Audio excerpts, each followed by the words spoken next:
de cette affection, de cette maladie que vous connaissez tous. Et je ne vais pas tarder. Je laisse la parole d'abord au président, peut-être qu'il a envie de dire quelque chose. Bon, alors quelque chose de très rapide. C'est vrai qu'on s'est posé beaucoup de questions, professeur. Durant, disons, ces 10 dernières années, nous avons constaté effectivement que parmi ceux qui pratiquent de façon régulière l'activité physique, enfin que ceux qui pratiquaient de façon régulière l'activité physique n'étaient pas à l'abri d'accidents cérébral ou d'arrêt cardiaque. Voilà. Donc tout ça nous a intrigués. Nous avons nous-mêmes vécu des situations dramatiques et nous nous posons 1001 questions. Voilà. C'est dans ce cadre-là qu'on a voulu que vous veniez nous éclairer sur la chose. Voilà. Nous on appelle ça la chose parce qu'aujourd'hui tout le monde a peur de la chose. Merci professeur, je vous laisse la parole. Applaudissez.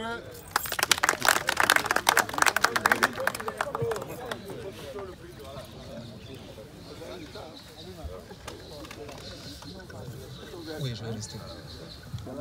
Merci beaucoup, Monsieur le Président, chers collègues. Nous sommes des présidents, chers maîtres. Je voulais, je disais à professeur Swalio que je devrais faire comme vous.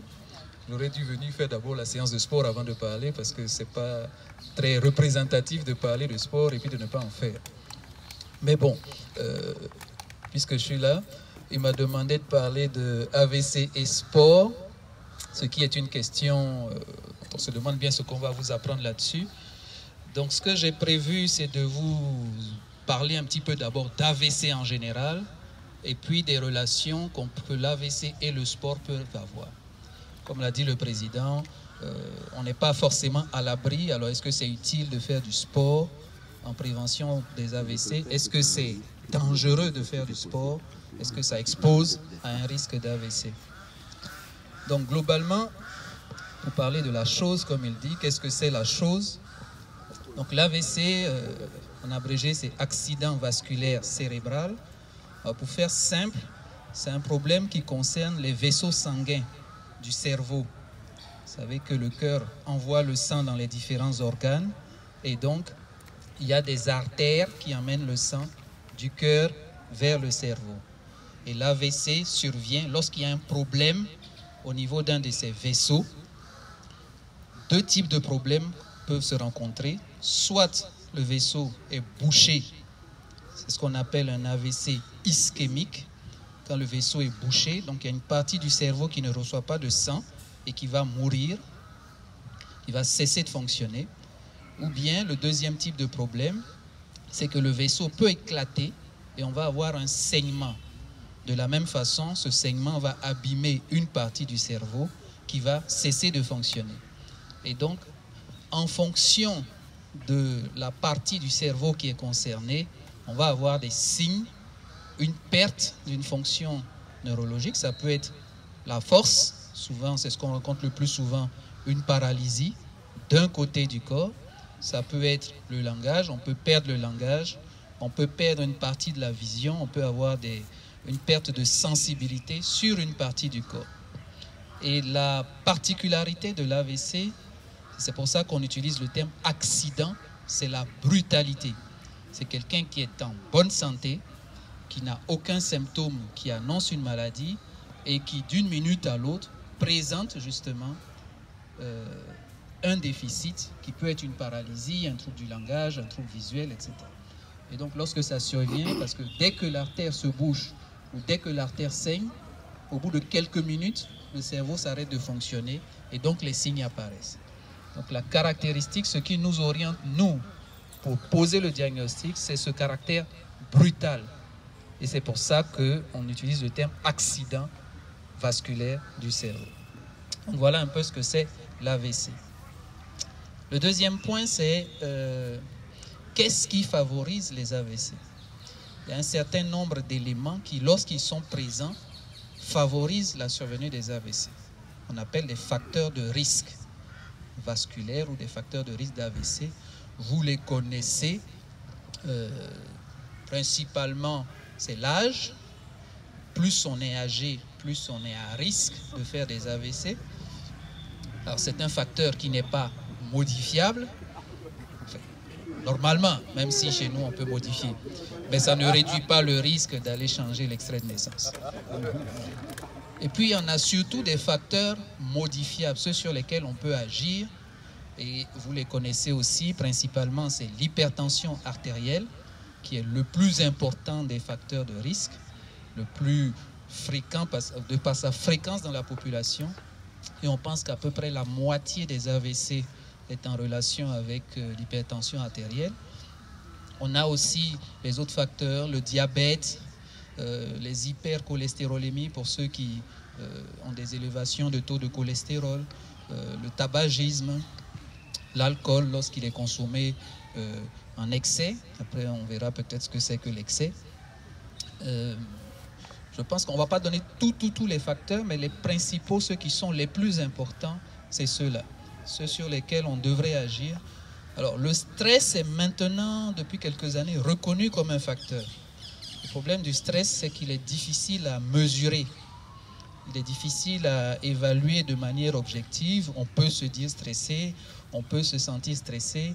Ce qui va vous stresser n'est pas forcément ce qui va me stresser. Donc, c'est plus difficile à mesurer l'impact. Mais depuis 2-3 ans, c'est maintenant admis que le stress est un facteur favorisant. Et on sait que la vie actuelle est faite de beaucoup de stress. Donc ça, ce sont des facteurs favorisants. Et puis, sur des facteurs, entre guillemets, protecteurs, on peut citer ce que vous faites, c'est-à-dire le sport. Donc ça me permet d'aborder maintenant les relations entre AVC et sport.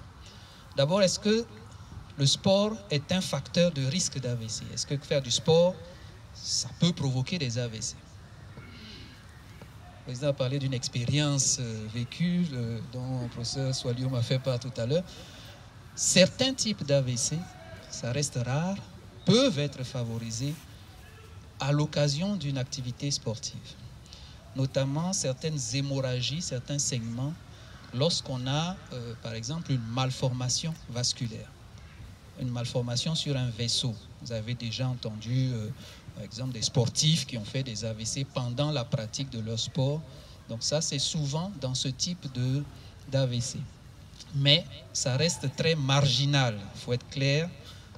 Déjà, ce type d'hémorragie, c'est à peu près 5% des AVC, donc déjà, ce n'est pas beaucoup. Et dans ce type d'hémorragie, ceux qui vont être liés au sport, c'est encore une partie infime.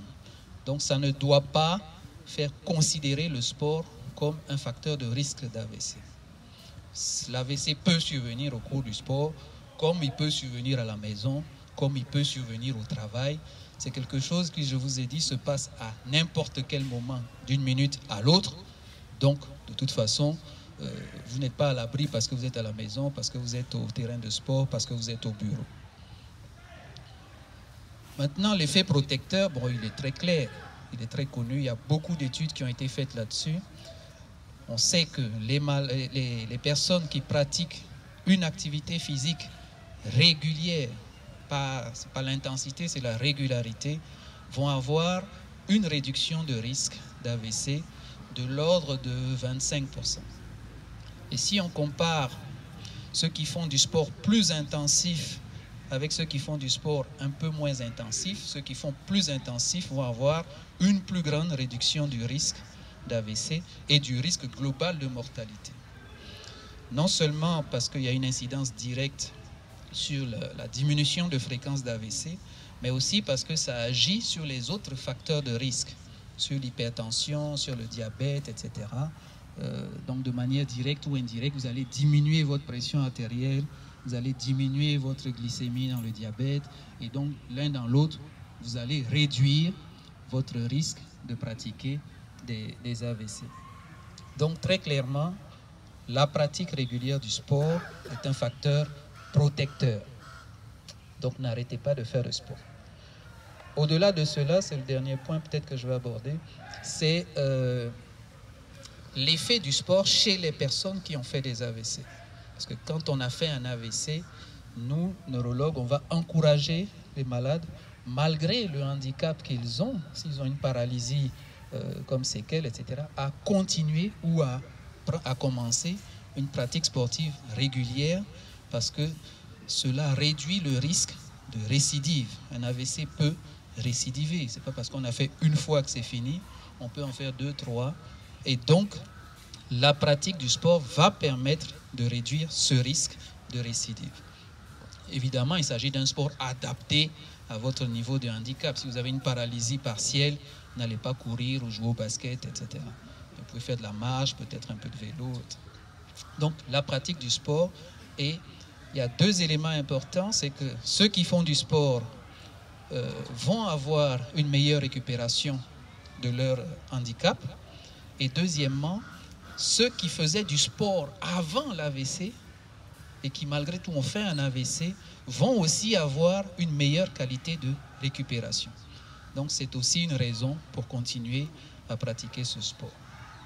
Donc voilà un peu les relations qu'il peut y avoir entre AVC et sport. Dernier point, peut-être plus général pour parler de la prise en charge quand on a fait un AVC, que ce soit au niveau au moment du sport ou pas.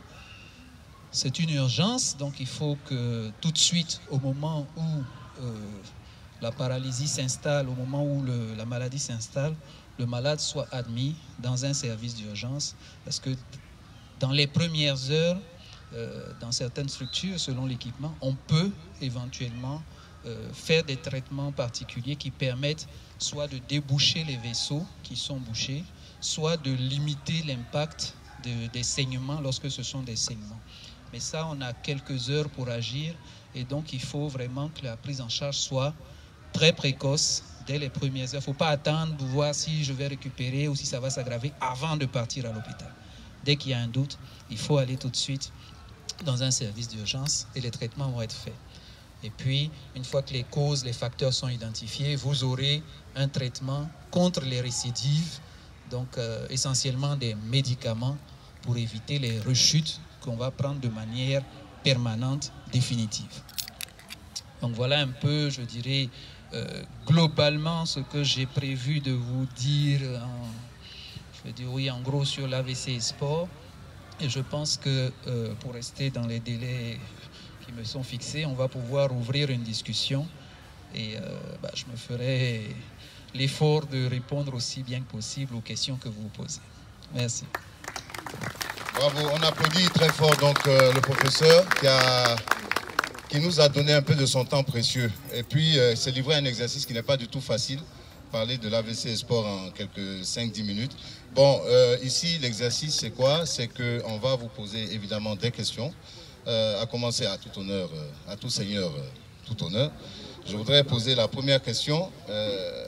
Alors, professeur, on est à côté de quelqu'un, on est assis à côté de quelqu'un. Quels sont les signes qui peuvent nous alerter quand on sait que la rapidité d'intervention dans ces cas-là est très importante? Et ensuite, quand on intervient, quand on se saisit de cette personne, vers quelle structure, quel type de structure faut-il se précipiter?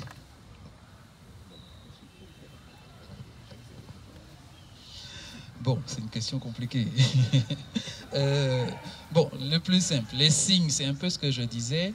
L'AVC, c'est vraiment les signes les plus fréquents, pour faire simple. Le plus fréquent, c'est l'hémiplégie, c'est-à-dire la paralysie d'un côté. Le côté droit, le bras, la jambe qui ne fonctionne plus, la bouche qui est déviée. Donc ça, c'est l'hémiplégie. Brutale, ça survient, il est 8h33, on était là, quelqu'un tombe, il a une paralysie, c'est un AVC. Ou alors, ça peut être un trouble du langage. Soit qu'il n'est plus capable de parler correctement, soit qu'il n'est plus capable de comprendre ce qu'on dit. Parce qu'il y a la compréhension et il y a l'expression. Soit les deux, ça peut être aussi un peu des deux. Et le plus souvent, c'est associé à la paralysie d'un côté.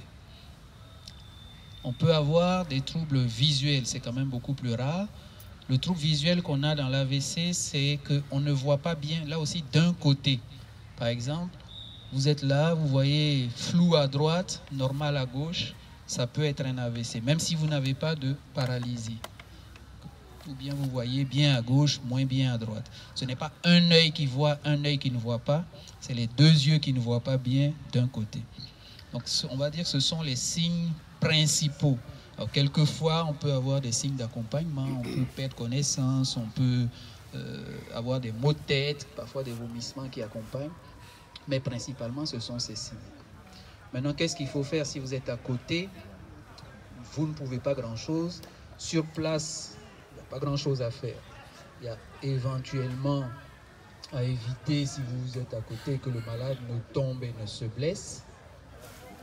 Pas de traitement à administrer, même si vous êtes médecin, infirmier, vous avez une petite trousse d'urgence, on ne fait rien dans l'urgence. Il faut l'emmener à l'hôpital, dans un service d'urgence. Le plus urgent dans un AVC, c'est d'abord de vérifier que c'est bien un AVC. Donc, c'est de faire un examen d'imagerie, scanner ou IRM, si on peut, en sachant que le traitement, quand c'est une ischémie ou quand c'est une hémorragie, est totalement différent. Donc, tant qu'on ne sait pas si vous êtes dans une ischémie ou si vous êtes dans une hémorragie, on ne sait pas comment vous prendre en charge. Je vous donne un exemple. La tension artérielle.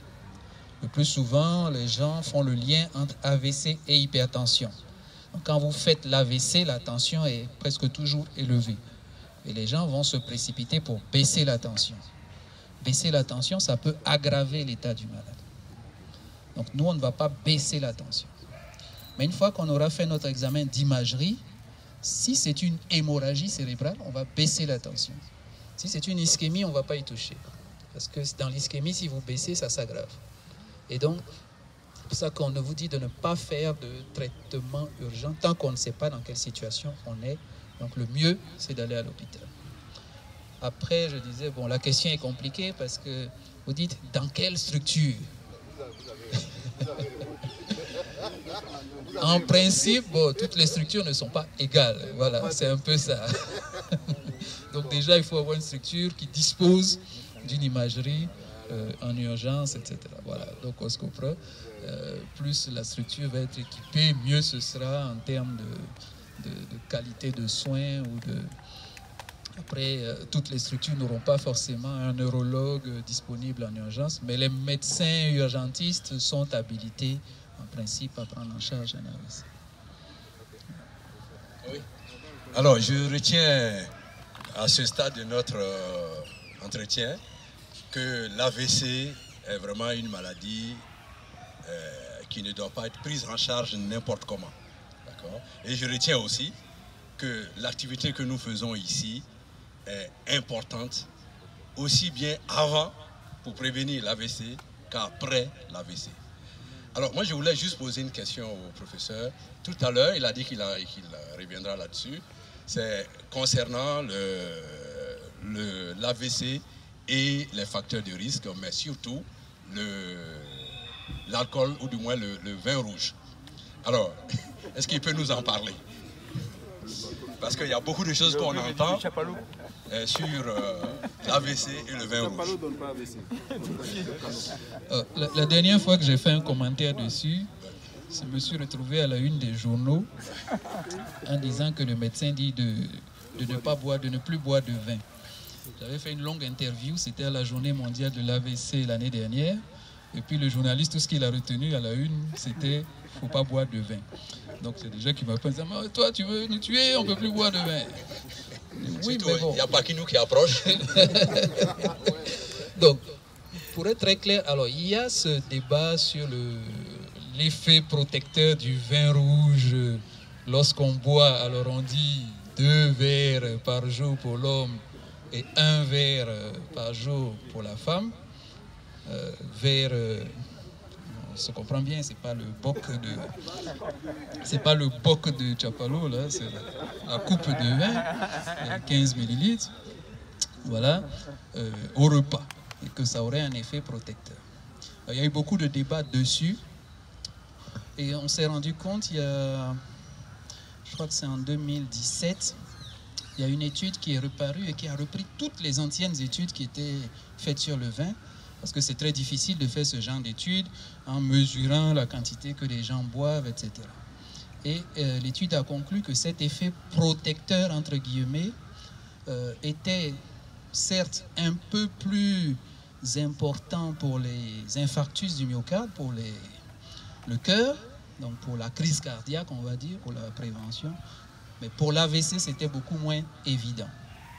Et que les études qui avaient été faites, il y avait beaucoup d'interprétations qui faisaient qu'on ne pouvait pas affirmer le caractère protecteur.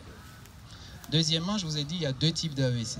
Dans l'AVC, cet effet protecteur qu'on décrivait, c'était pour l'AVC ischémique. Mais ce même vin, pour l'AVC hémorragique, c'est un facteur de risque, c'est un facteur d'aggravation. Troisième point, c'est que l'alcool en lui-même, rouge ou pas rouge, est un facteur de risque d'autres maladies, et en particulier du cancer. Et donc, les recommandations tendent à ne plus encourager la consommation régulière de vin. En plus, dernier point pour vous décourager, c'est que l'effet protecteur, il est pour 2 verres de vin par jour. Donc, il faut boire tous les jours pour avoir cet effet, et on sait les effets néfastes qu'on aura sur le foie, etc. Donc finalement, boire un peu de vin de temps en temps, ça reste un plaisir qu'on peut s'offrir, mais boire pour se protéger de l'AVC, moi je n'encourage pas. D'accord, à bon attendeur, salut. Alors, rapidement, on va prendre juste 5 questions. Vous permettez qu'on prenne que 5 questions. D'accord. Alors, on va aller de la droite vers la gauche. Une dame. Donne le micro là-bas. Et après...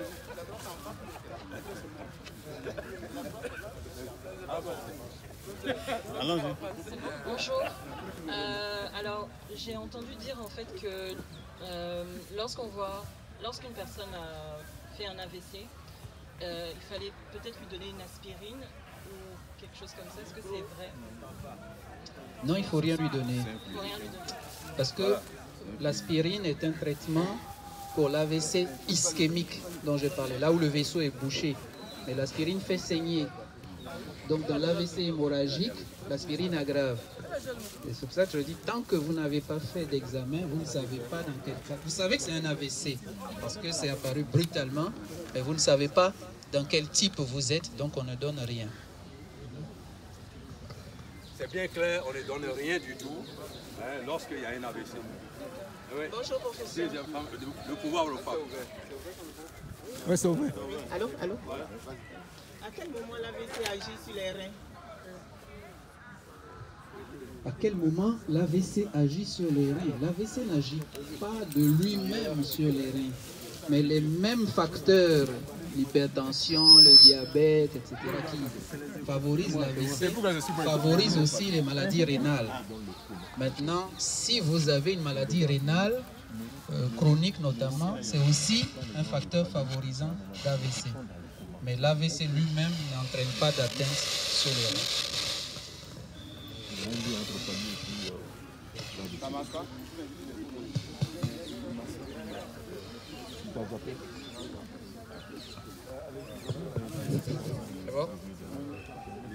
Allô, allô, vous m'entendez? Oui, je voudrais surtout remercier le président et son équipe pour l'initiative de cette conférence. Féliciter le conférencier pour la clarté de son exposé et l'effort de vulgarisation qu'il a fait. Et je voudrais savoir qu'est-ce qu'il pense de l'effet protecteur d'une ou deux tablettes de chocolat noir par jour, parce que j'ai lu certaines études, notamment actuellement dans les maisons de retraite pour personnes âgées. Ces études auraient montré le bénéfice de leur faire prendre un ou deux carreaux de chocolat noir par jour. Qu'est-ce que vous en pensez? Merci. Merci pour ce camarade qui, comme vous voyez, s'il me félicite, c'est un honneur parce que c'est eux qui nous ont enseigné. Donc si on fait bien, disait un de nos maîtres, c'est que c'est eux qui ont fait.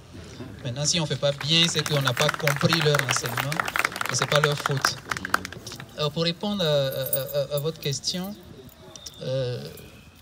j'ai également vu un peu passer ce genre de papier, mais je n'ai pas très clairement des études en relation avec l'AVC bien conduites qui nous permettraient d'émettre des recommandations de consommation ou pas.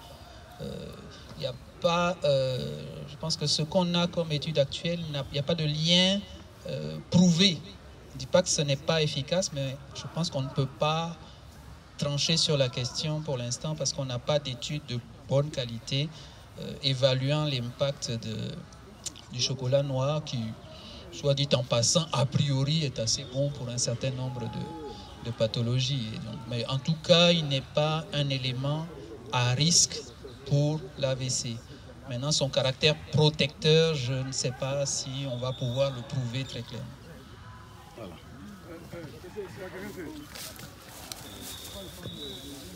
Non, tout le monde va parler, tout le monde. On a dit 5, mais il y aura 50. Ok. Oui. Moi, ma question, c'est concernant les facteurs de risque. Il y en a qui parlent des effets des gadgets technologiques, que les portables, la télé allumée dans la chambre, ils émettent des ondes, surtout dormir avec le portable au chevet, que ça, directement ces ondes vont aller au cerveau. Et quels sont vos conseils par rapport à ça? Et le deuxième point, c'est concernant l'alimentation. Là aussi, ils disent que généralement, notre organisme, on a un pH alcalin, mais malheureusement, notre alimentation, c'est sur le côté acide. Donc, l'organisme va aller chercher les sels minéraux dans les tissus conjonctifs pour équilibrer. Et à force de faire ça, il y a un déséquilibre qui va être créé. Et c'est ça qui va causer donc la tension et puis les autres maladies. Bon, président. Il devrait faire la conférence. Pas dans ma vie, on a fini, hein, merci. Bon, sur le volet, le volet alimentation, je ne sais pas.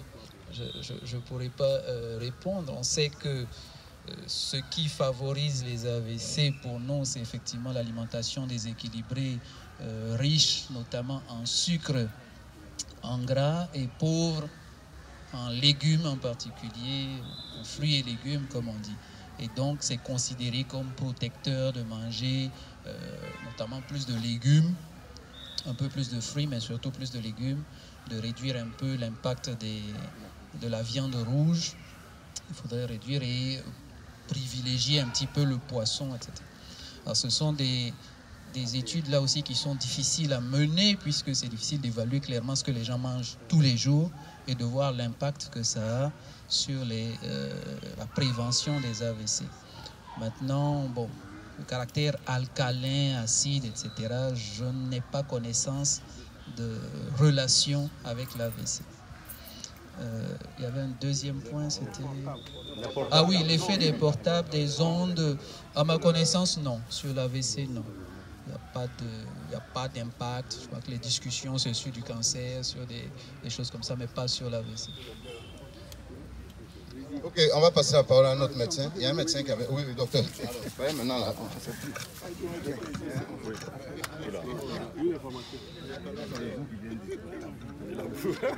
Il est mauvais le président. Allô. Oui, alors. Oui, mon doyen me demande de ne pas parler, mais il faut que je parle quand même. Oui, ma question est à cheval sur les facteurs de protection. Tout à l'heure, il y a une amie qui a demandé, quand quelqu'un avait l'AVC, on ne pouvait pas lui donner l'aspirine. Alors, dans les facteurs de risque, tout à l'heure, vous avez parlé de l'âge. Et puisqu'il y a deux types d'AVC, ischémique et hémorragique, est-ce que, on constate de plus en plus sur les ordonnances, quand les gens ont dépassé la cinquantaine, les médecins souvent préfèrent systématiquement donner de l'aspirine à dose pédiatrique. Est-ce que finalement c'est une bonne chose? Est-ce que ça ne nous aide pas au cas où, par exemple, puisque l'âge devient un facteur de risque, de permettre déjà de... Je voulais avoir votre avis là-dessus. D'accord, la réponse est assez claire sur cette question. On a beaucoup d'études là-dessus. Si vous n'avez pas de facteur de risque, si vous n'avez pas d'hypertension, vous n'avez pas de diabète, vous n'avez pas d'autres facteurs de risque que votre âge, il n'y a pas d'intérêt à vous donner de l'aspirine.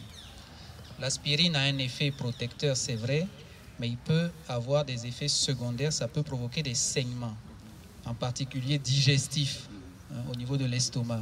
Et donc, chez des sujets, même âgés, qui n'ont pas de facteur de risque, ils font plus de saignements quand on leur donne de l'aspirine. Et on a une étude très récente qui est sortie fin 2018 qui montre qu'ils ne sont pas mieux protégés que ceux qui ne prennent pas d'aspirine. Par contre, ceux qui ont des facteurs de risque, ceux qui ont de l'hypertension, plus vous avez de facteurs de risque et plus vous avez un intérêt à partir, comme vous dites, de la cinquantaine éventuellement, à rajouter de l'aspirine. Donc, mais il faut qu'il y ait d'autres facteurs que l'âge. Voilà. S'il y en a d'autres, 1, 2, 3, plus vous en avez, plus vous avez un intérêt à mettre de l'aspirine. Même à dose pédiatrique, on a toujours des facteurs hémorragiques. Oui, tout à fait. Dans les études qui sont faites, on évalue le risque hémorragique. Il y a des saignements plus importants avec l'aspirine. La dose faible, on dit pédiatrique, c'est pas vraiment ça, c'est anti-agrégant plaquettaire. À faible dose, on est anti-agrégant plaquettaire. Donc, on évite la formation de caillots, mais on favorise les saignements. D'accord? Donc, ça arrive qu'on ait des saignements. Et chez ceux qui n'ont pas de facteur, c'est très clairement montré qu'ils font plus d'hémorragie sans que la protection ne soit plus efficace. Un homme essaie. Merci Président, merci Professeur. Et dans votre exposé, vous avez décrit deux sortes d'AVC, si j'ai bien saisi, comme l'a dit, merci. Ischémie et puis hémorragie. Voilà. Et on a constaté effectivement que les victimes d'AVC, c'est pratiquement les mêmes, enfin même ce n'est pas les mêmes symptômes, mais qui sont fréquents. C'est l'immobilité, la paralysie, et ainsi de suite. Je voudrais savoir, est-ce qu'il y a des parties, des zones du cerveau qui sont les plus exposées à l'AVC, ou bien c'est parce que là où les veines sont les plus fragiles, si je puisse conclure peut-être c'est comme ça, sont les zones qui contrôlent les mouvements et autres. Et le deuxième volet de ma question, c'est peut-être pas lié au cerveau. Quand vous avez défini l'AVC, l'éclatement du vaisseau, ou bien que ce soit bouché, est-ce que dans les autres organes, notamment le foie, les reins et autres, quand ces vaisseaux sont bouchés, ou bien quand ça éclate, comment est-ce qu'on appelle, ou bien quels sont les effets en fait? D'accord. Alors, relativement à la première question, je dirais oui et non. Il y a certaines zones, certains vaisseaux du cerveau vont être plus souvent touchés que d'autres. Et donc, vous allez avoir effectivement plus souvent la paralysie, etc. L'autre raison, c'est que quand c'est les autres zones qui ne s'occupent pas du mouvement, etc., les signes sont moins évidents et souvent, les gens ne s'en rendent pas compte. J'ai vu récemment, je vous parlais de perte du champ visuel, quelqu'un qui avait eu ce symptôme-là uniquement, et bon, qui est resté chez lui, qui après allé voir l'ophtalmo. Ce n'est que quand il a vu l'ophtalmo, après une semaine, que l'ophtalmo lui a fait un champ visuel, qu'il s'est rendu compte que ça ne venait pas de l'œil, mais que ça venait du cerveau. Donc c'est moins évident. Alors que quand on est paralysé tout de suite, tout le monde pense à ça. Donc il y a ça qui nous induit un peu en erreur, qui fait penser que c'est très fréquent. Et puis il y a des zones préférentielles, comme vous l'avez dit. Maintenant, ce qui se passe dans l'AVC, le vaisseau bouché, ça peut se passer partout. En particulier au niveau du cœur, lorsque vous avez ce qu'on appelle l'infarctus du myocarde, la fameuse crise cardiaque, c'est aussi un vaisseau qui se bouche. C'est la même maladie qui se passe au cerveau, qui se passe au cœur. Donc selon l'organe, ça peut porter un nom différent. Vous pouvez avoir le même problème au niveau des intestins, on peut avoir au niveau du rein. C'est le même processus, mais ça ne va pas porter le même nom. Voilà. Mais c'est la même, ça existe partout. On peut boucher les artères des jambes, des artères rénales, on peut boucher, voilà. Ok, bon, là ça devient sérieux. On a un de nos médecins. Docteur, parce que là c'est un professeur. Merci, professeur. Je prends la parole juste pour te remercier, parce que je suis très content, je suis heureux que tu aies pu entretenir tout ce monde-là, parce que tout le monde avait besoin de toi. Les questions que je voulais poser ont déjà été posées. Donc, je ne fais que te remercier et dire que le sport, c'est très important. C'est très important, à tout âge. Merci. Merci. C'est des questions que le conférencier aime. Ce sont des questions là. Monsieur le maire. Monsieur le maire. Oui, merci professeur. Je voulais savoir, lorsque l'AVC survient, et comme on parle de saignement, pour le transport du du malade, est-ce qu'il faut le transporter éventuellement couché ou bien enfin le transporter par le moyen dont nous disposons, ou bien il faut faire forcément appel au SAMU? Merci. Bon, question en principe, il faudrait faire un transport médicalisé. En principe. Maintenant, pour l'expérience pratique qu'on a, le SAMU n'arrive pas en général très vite. Je vous ai dit que nous sommes dans une urgence. Le plus urgent, c'est de faire un examen d'imagerie. Donc, en gros, dans l'ambulance, il ne recevra pas grand-chose comme soin. Sauf si il est dans le coma, par exemple, parce que ça peut arriver. Et là, il peut y avoir... Mais si il est resté conscient, le mieux, à mon avis, c'est de l'emmener le plus vite possible à l'hôpital par les moyens dont vous disposez. Bien sûr qu'il reste alité dans une voiture allongée autant que possible. Voilà. Entre ça et attendre 1 heure le SAMU, je préfère encore que vous l'emmeniez. Maintenant, si vous avez le SAMU rapidement, il faut le... J'espère qu'il n'y a personne du SAMU ici. Si vous avez le SAMU rapidement, il faut utiliser le SAMU. D'accord?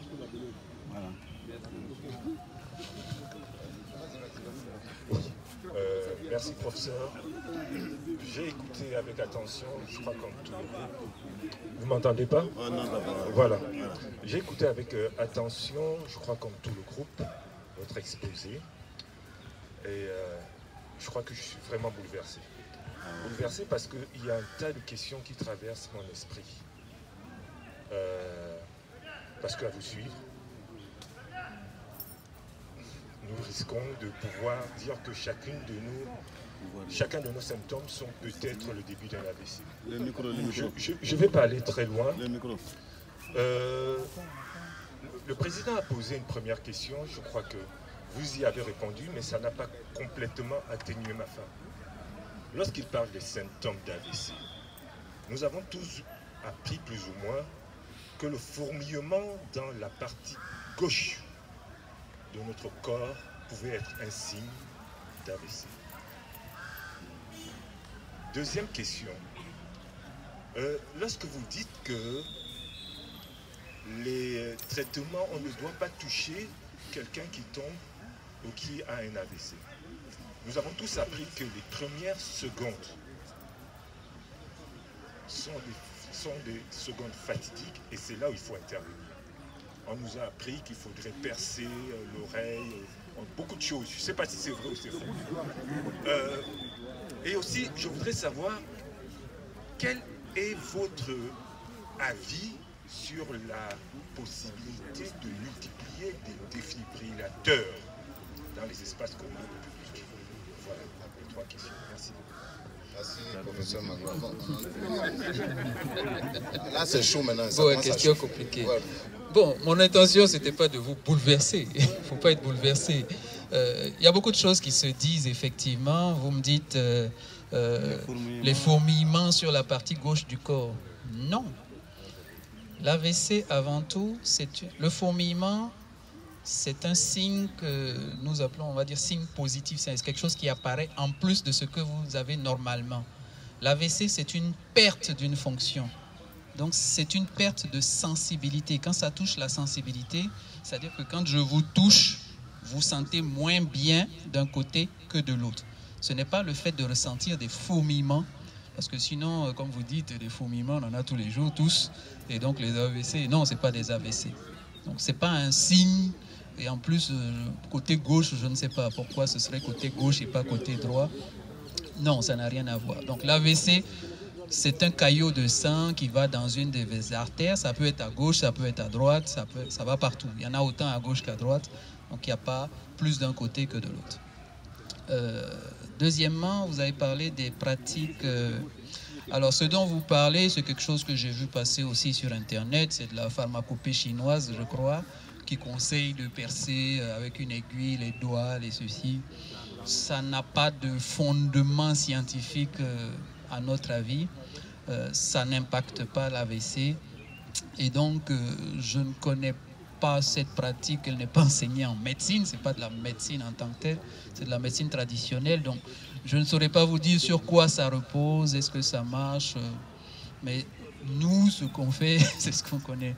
Donc, certaines personnes font ça. Bon, moi, j'ai vu ça rarement, j'ai entendu parler de ça, mais je n'en connais pas l'efficacité. Donc, je ne peux pas vous le recommander. Je ne sais pas trop sur quoi ça repose et à quoi ça sert, en réalité. Il y avait une troisième. Ah, le défibrillateur. Oui ou non, je n'en sais rien. Enfin, en lien avec l'AVC, non. Dans l'AVC, vous n'avez pas besoin d'un défibrillateur. Après, ça va être plus aide pour des pathologies cardiaques notamment. Mais l'AVC en lui-même n'est pas traité ou réanimé par un défibrillateur. Merci, professeur. Moi, ma question est vraiment très pratique. Le micro. Parce que la prise en charge doit être très rapide. Alors, pratiquement, sur la place d'Abidjan, quelles sont les structures recommandées? Parce que vous allez là, non, allez dire non.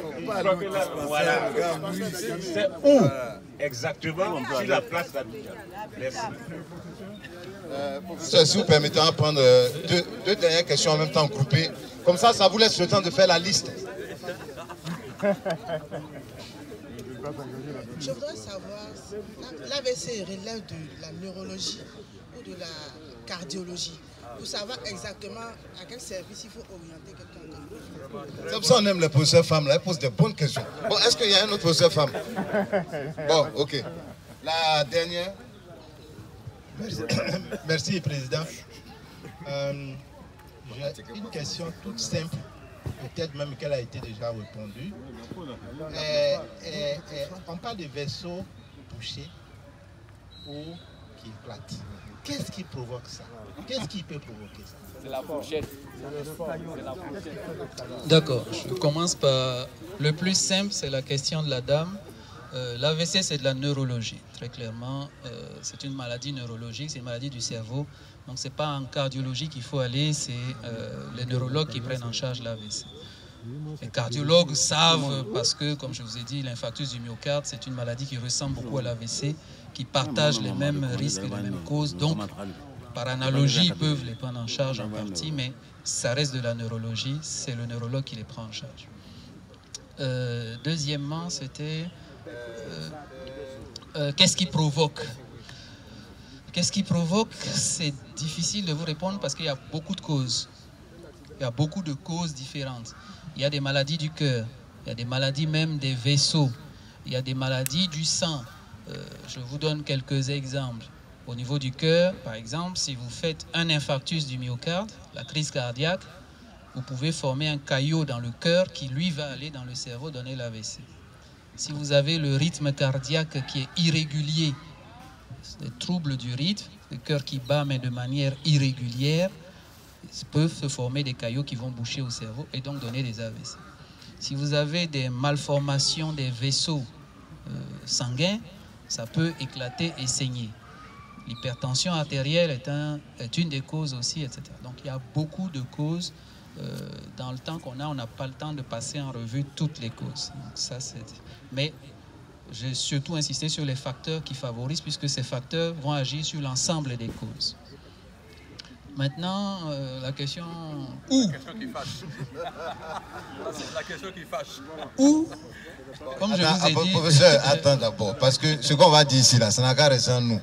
Demain, n'allez pas dire, le professeur a dit de ne pas... Voilà, il va... comme ça, vous avez fait le vin, là, et puis il a des problèmes. Bon, non, je pense qu'il a raison. Il faut donner une information claire, objective. Comme j'ai dit au début, tous les services d'urgence sont habilités à prendre en charge un AVC. Quand vous allez arriver aux urgences, vous allez avoir un examen d'imagerie. Le plus tôt est le mieux. Donc, orientez-vous déjà chez quelqu'un qui a un scanner ou une IRM, hein, où on peut faire immédiatement et non pas dans 2 jours. D'accord? Ensuite, là où ça devient un peu compliqué, c'est les traitements d'urgence. Lorsqu'il faut déboucher les vaisseaux, lorsqu'il faut déboucher un vaisseau, les traitements qui peuvent le faire en urgence ne sont pas disponibles partout. Je pense que c'est ça votre question. Alors, ce traitement, je vous explique un peu ce que c'est. C'est ce qu'on appelle vous avez un caillot de sang qui bouche un vaisseau. Au bout de quelques heures, le cerveau, là où le sang n'est pas arrivé, il va mourir. Donc si on arrive à déboucher tout de suite, le cerveau ne va pas mourir, il va récupérer et les signes vont disparaître. Donc c'est ça l'objectif. Ce traitement, ça s'appelle de la thrombolyse. C'est de la destruction du thrombus. Thrombus, ça veut dire caillot. Donc c'est de la thrombolyse. Actuellement, où on trouve ce médicament, parce que c'est un médicament, on peut le trouver à la Pisam, on peut le trouver à Fara, et on le trouvera bientôt à la clinique de l'Indénié, je crois. Voilà. Actuellement, ceux qui disposent de ça. Il y a une deuxième méthode de traitement qui est d'introduire une sonde dans les vaisseaux, d'aller jusqu'au cerveau et d'enlever le caillot mécaniquement. Ça, pour l'instant, ça peut... C'est pas encore fait à Abidjan. En fait, il y a l'équipement, il y a une personne qui sait le faire. Ça devrait se faire bientôt à la clinique de l'Indénié, qui a les matériels pour ça. Voilà. Maintenant, pour les autres thérapeutiques, c'est-à-dire, une fois qu'on a fait l'imagerie, comment gérer la tension, l'aspirine et ceci, tout ça, ça peut se faire dans toutes les structures d'urgence. Je pense que c'est clair. Et voilà, on va applaudir encore une fois le professeur. Je vais laisser la parole à son collègue. Oui, non, je pense que après les remerciements du professeur Camara et de monsieur le maire, vraiment je n'ai plus à ajouter. Je vais simplement laisser le président clore cette cérémonie. Président. En tout cas, merci encore, professeur. Merci beaucoup. Peut-être avant, moi aussi, je souhaiterais vous remercier. Remercier parce que, bon, c'est déjà un honneur, je pense, d'être là et d'avoir été choisi par ceux-là qui sont mes maîtres, c'est eux qui m'ont enseigné la médecine. Donc ce que je dis là, c'est eux qui m'ont montré. Si c'est pas bon, c'est eux. Donc si aujourd'hui ils ont estimé que je peux venir parler devant vous, c'est déjà pour moi une fierté d'être là et puis vous remercier on voit l'intérêt, les questions, le débat que ça suscite. On n'a pas toujours cet engouement là quand on parle à nos étudiants. Donc, merci à vous de m'avoir invité et comme je dis, de l'intérêt. Ok, je crois qu'il y a un buffet qui est prévu. Voilà, ok. Vous ne trouverez pas d'alcool, pas de vin rouge, pas de chapalo. Allez-y à volonté. Ouais.